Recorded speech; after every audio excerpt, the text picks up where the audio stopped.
σας παιδιά, σήμερα θέλω να σας δείξω πώς προχωράει έτσι η διαδικασία κεντήματος του συγκεκριμένου notebook page. Οπότε θέλω λίγο, επειδή σας έχω δώσει στο Instagram και το δωρεάν PDF pattern, θέλω λίγο να σας δείξω ποια είναι η διαδικασία για να το κεντήσουμε και να το ολοκληρώσουμε. Εγώ εδώ επέλεξα να χρησιμοποιήσω μπλε σκούρο. Αν ακούτε κάποιο θόρυβο είναι ο Τσίκο που κάνει βόλτες. Επίσης δαγκώνει το μικρόφωνο, οπότε ελπίζω να μην ακούγεται κάτι πολύ άσχημα.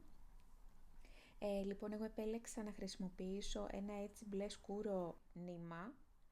Και αυτό που θα κάνω είναι να χωρίσω εδώ λίγο τους κλόνους μου. Θέλω να χρησιμοποιήσω 2 μόνο.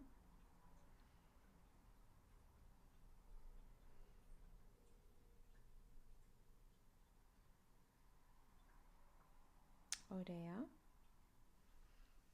Και παίρνω τη βελονίτσα μου, τη βελονοπεράστρα μου και περνάω τη βελονοπεράστρα στην βελόνα μου και έπειτα την κλωστή μου και μετά όλο μαζί με τη βοήθεια της βελονοπεράστρας. Λοιπόν, πάμε να συνεχίσουμε. Το πρώτο πράγμα που κάνω είναι να φτιάξω εδώ στην άκρη του νήματός μου, της κλωστής μου, ένα κομπάκι. Εγώ ιδανικά το κόβω για να μην μου μπερδεύεται μετά. Και φροντίζουμε πάντα το νήμα μας, την κλωστή μας, να την κόβουμε στο άνοιγμα μεταξύ παλάμης και αγκώνα. Καλό είναι, ειδικά εάν είμαστε αρχάροι, να μην κόβουμε μεγαλύτερη την κλωστή μας, γιατί μετά δημιουργείται πρόβλημα στο να κεντήσουμε, δημιουργούνται κόμποι κτλ. Επίσης κάνουμε και μεγάλη έκταση. Τσικούλη, τι είναι? Ναι, ωραία. Εξαιρετικά. Ναι, μάλιστα. Μισό λεπτό. Ωραία, και τώρα που ο Τσίκο μας έκανε τη χάρη να φύγει, πάμε να σας πω ότι το συγκεκριμένο τελαράκι είναι από την Ricoh. Είναι πάρα πολύ σταθερό, είναι από τα πιο σταθερά τελάρα, για εμένα ακόμα καλύτερο και από τις Nerds. Οπότε, αυτό που κάνω είναι να τελαρώσω το ύφασμά μου. Εδώ θα δείτε έτσι, για να δώσω το εφέ του τετραδίου, αυτό που έκανα για να κυλήσει λίγο πιο γρήγορα το project. Εσείς μπορείτε να το κάνετε εννοείται και πιο αργά με το χέρι. Αυτό λοιπόν που έκανα είναι να περάσω με την ραπτομηχανή τα margins, όλα αυτά εδώ τα outlines του τετραδίου, δηλαδή το μπλε και το κόκκινο. Τα υπόλοιπα που είναι έτσι αυτά τα doodles, αυτά τα σχεδιάκια, θα τα κεντήσουμε. Οπότε, για πάμε εδώ να τελαρώσουμε το ύφασμά μας. Το ύφασμα είναι λινό, το συγκεκριμένο εδώ που έχω χρησιμοποιήσει. Λοιπόν, στο τελάρωμα θέλουμε λίγο χρόνο. Πολλές φορές, αλλά όχι σε αυτό εδώ το project, χρησιμοποιούμε διπλό ύφασμα για να έχουμε έτσι ένα πιο neat αποτέλεσμα, πιο τεντωμένο, πιο καθαρό, από πίσω να μην διαγράφονται οι κλωστές και τα λοιπά. Σε αυτό, επειδή μετά έχει επιπρόσθετη επεξεργασία, δεν πολύ χρειάζεται. Λοιπόν, αφού κάνουμε ένα καλό τέντωμα, το κόλπο το ξέρετε, γενικά έτσι να ακούγεται, να έχει αυτό. Αφού σφίξουμε τη ροδελίτσα μας πολύ καλά, προχωράμε με την διαδικασία της βελονιάς μας. Λοιπόν, για εμένα εδώ η αγαπημένη μου βελονιά και αυτή τέλος πάντων που επέλεξα είναι η Backstitch. Για να μην μας φύγει, επειδή έχουμε 2 κλόνους στο νήμα μας, καλό είναι να κάνουμε έναν διπλό κομπάκο και πάμε να ξεκινήσουμε. Λοιπόν, μπαίνω από την κάτω πλευρά προς την πάνω πλευρά του κεντήματός μου και αυτό που κάνω για να ξεκινήσω μία backstitch, μία πίσω βελονιά, είναι σε πρώτη φάση να πάω εμπρός. Λοιπόν, θα βγούμε εδώ και θα κατέβουμε, θα κάνουμε μία κατεβασιά. Λοιπόν, και τώρα ξεκινάμε την πίσω βελονιά. Τώρα, αντί να πούμε από την πάνω πλευρά, θα μπούμε από την κάτω πλευρά. Πάλι σε απόσταση μίας βελονιάς.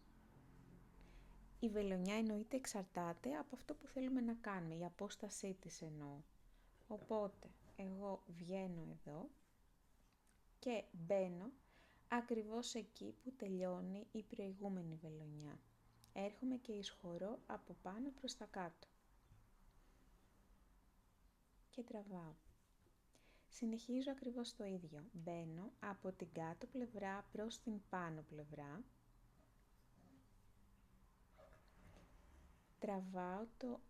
Τραβάω την κλωστή μου και μπαίνω από την πάνω πλευρά προς την κάτω πλευρά, ακριβώς εκεί που τελείωσε η προηγούμενη βελονιά μου. Προσπαθώ οι βελονιές να είναι όσο το δυνατόν πιο ισομετρικές, αλλά και να μην είναι, δεν έγινε και κάτι. Και τώρα ένα κολπάκι. Όταν έχουμε καμπύλη, προσπαθούμε οι βελονιές μας να είναι λίγο μικρότερες, για να μπορέσει να αποδοθεί η καμπύλη πιο σωστά.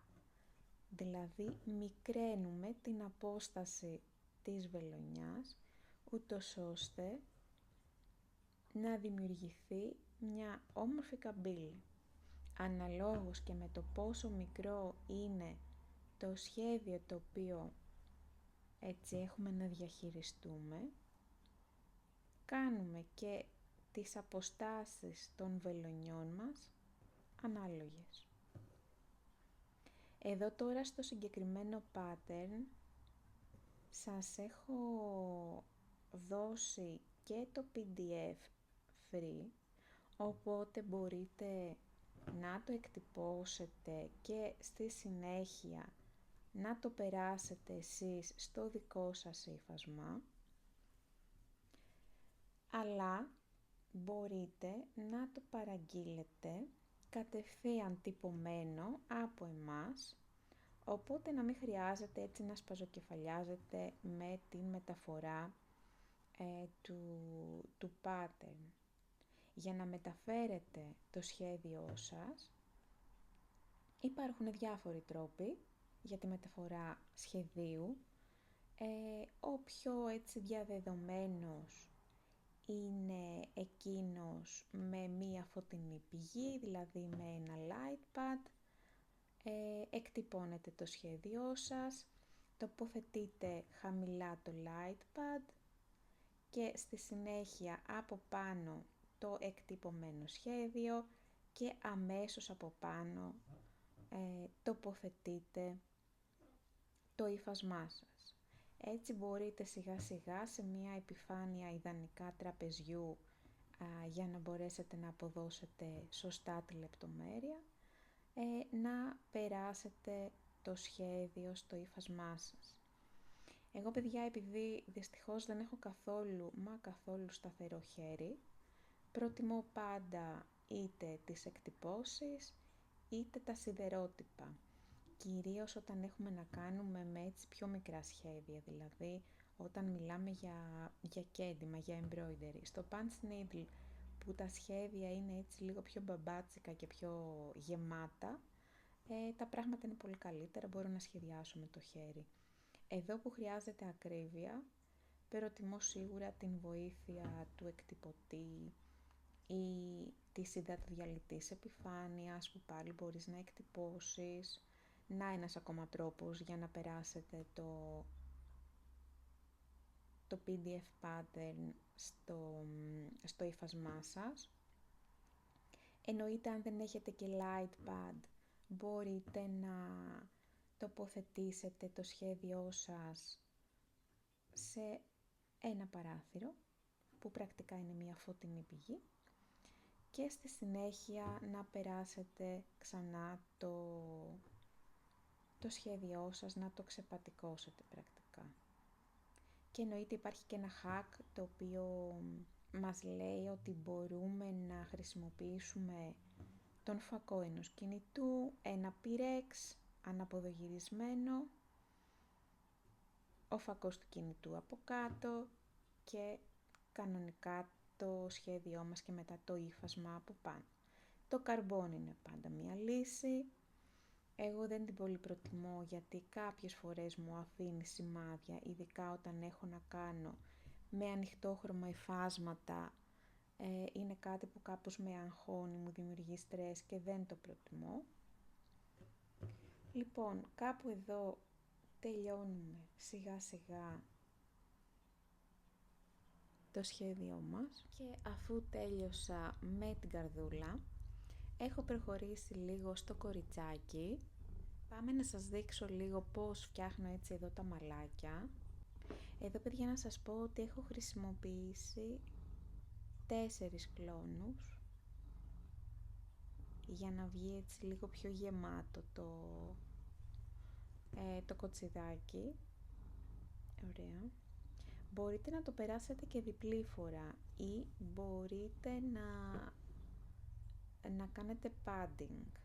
Θα σας τη δείξω τη μέθοδο αυτή σύντομα. Έτσι είναι μια μέθοδος που βοηθάει πάρα πολύ στο να γίνει η συγκεκριμένη βελονιά όσο το δυνατόν πιο neat, πιο γεμάτη, πιο ίσια κτλ. Εγώ γενικά προσπαθώ να είμαι λίγο πιο χαλαρή στο κομμάτι αυτό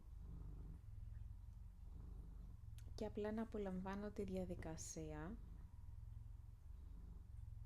Ωστόσο είναι μια τεχνική που κάνει νόημα να τη γνωρίζουμε, γιατί εάν θέλουμε να χρησιμοποιήσουμε ας πούμε την satin stitch, έχει πάρα πολύ νόημα γιατί μας βοηθάει να την δημιουργήσουμε όσο το δυνατόν καλύτερα. Εδώ λοιπόν, καθώς κατεβάζω τη βελονιά μου, δεν τραβάω πάρα πολύ την κλωστή για να δημιουργήσει έτσι λίγο ένα εφέ το οποίο να έχει λίγο περισσότερο όγκο. Εδώ. Να το. Και το κοριτσάκι. Λοιπόν, αυτή είναι η λογική γενικά του συγκεκριμένου pattern. Πρακτικά μπορείτε να το κεντήσετε όλο με μία βελονιά που θα επιλέξετε. Εγώ έχω επιλέξει κατά κύριο λόγο, όπως σας είπα, την πίσω βελονιά. Μπορείς όμως να το κεντήσεις και με ριζοβελονιά. Μπορείς να το κεντήσεις με split stitch, με οποιαδήποτε έτσι βελονιά, είσαι familiar και σου είναι οικία και σε χαλαρώνει.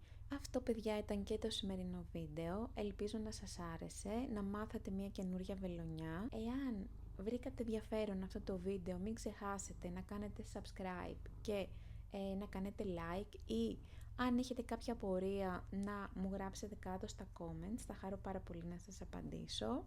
Σας φιλώ και καλή συνέχεια. Γεια σας, παιδιά!